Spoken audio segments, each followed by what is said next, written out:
Hi guys, it's Mark Zickery, Mr. Sci-Fi, also known as Mark Zickery, author of The Twilight Zone Companion, and this is your Twilight Zone Minute.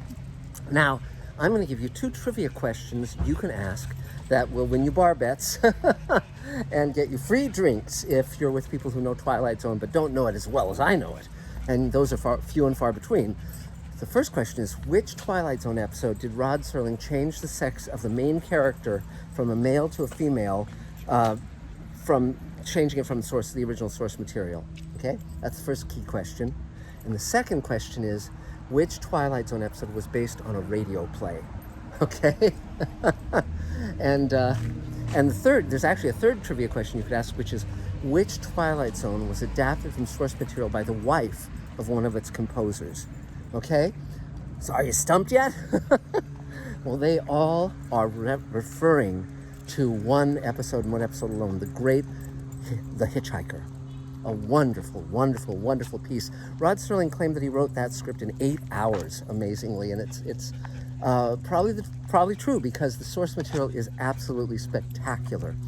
It was originally written as a radio play for the Mercury Theater on the Air when it was sponsored by Campbell Soup. It was called the Campbell Playhouse.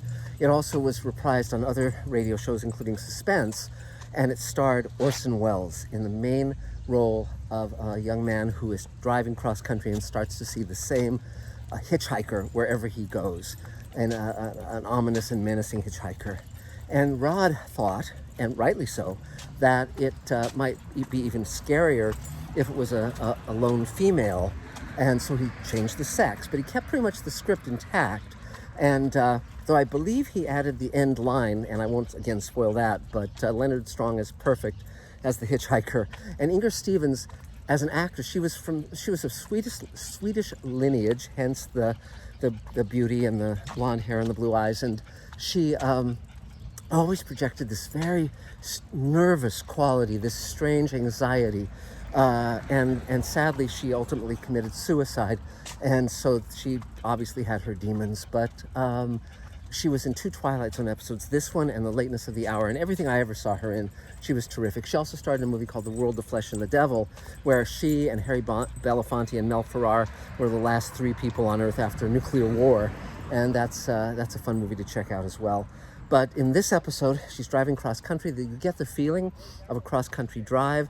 It's very effective and beautifully directed by Alvin Ganzer, and it just has so many things in it that are really unforgettable, and it really has the suspense. And in terms of the wife of one of the composers, Lucille Fletcher, who was a well-known mystery writer who had also written Sorry, Wrong Number, another great radio play that was made into a Barbara Stanwyck movie, but also starred Agnes Moorehead on the radio. Lucille Fletcher was married to Bernard Herrmann, the great composer of Citizen Kane and many other films, including Taxi Driver, and his score was used on Twilight Zone, and also his score was used on the original version of The Hitchhiker, the radio version, and I believe that some of the music cues are actually from that radio version transferred to the Twilight Zone, because they would have been in the stock library of CBS.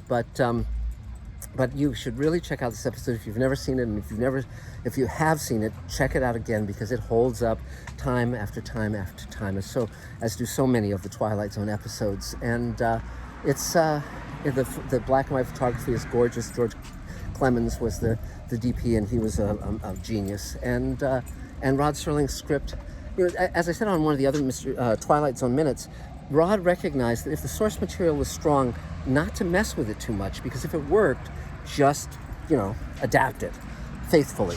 If the story had an interesting springboard but was not as fully formed, then he would, find the meat of it. But this one's just great. And if you're curious to listen to one of the several different versions starring Orson Welles, the radio versions, just Google it, and I'm sure you'll find it and can listen to it. And Orson Welles is terrific in it too. He was one of the great radio actors from his early 20s, and if you've never heard any of his radio work, definitely check it out. It's well worth it. So that's it for now, and we will talk to you again really soon. Check out TwilightZoneCommentaries.com. I'm going to be doing audio commentaries on over 100 Twilight Zone episodes that you can get only here. Nowhere else will they be available. And that's it. Talk to you soon. Bye.